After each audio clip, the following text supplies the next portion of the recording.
Hello, traders. FX Pip Collector here. Today is Friday, August 8th, and this is my analysis for the US dollar Swiss, and we're on the 4-hour time frame to start with.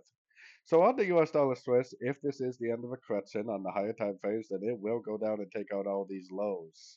My most recent structure is right here, so if it breaks that high right there, I would definitely scratch that idea and go back to being bullish. But since this move down right here has not made a new low yet, my most recent structure is still right here.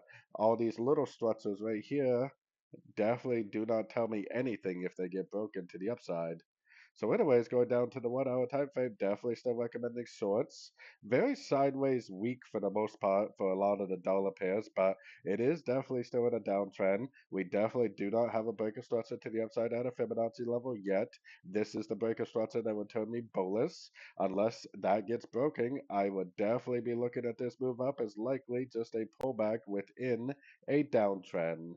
So definitely still looking for shorts in a downtrend. So anyways, don't forget to check out my website, link down here in the corner. And as always, thank you for watching and happy trading.